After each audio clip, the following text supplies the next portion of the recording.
Hey y'all, it's Robert and Lou. Daisy over there. That's our new hunting partners. Yeah, we've had them for a while. I don't even know where well, we hadn't found anything in feels like forever, so I just flipped this one out. It's kind of ugly and crude, but when you haven't found anything in a while, you'll put anything on.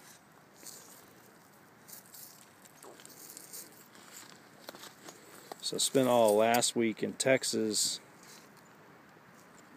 with my job working, and spent a lot of time at work, so I never got a chance to get out, and I really wanted to, but it would have been nice to get out there and find a Texas point.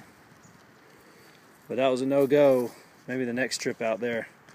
But either way, we're going to walk this gravel right here and see if we can find another one, something a little prettier than this one maybe. And if we do, we'll get it on. As always, y'all, thanks for watching.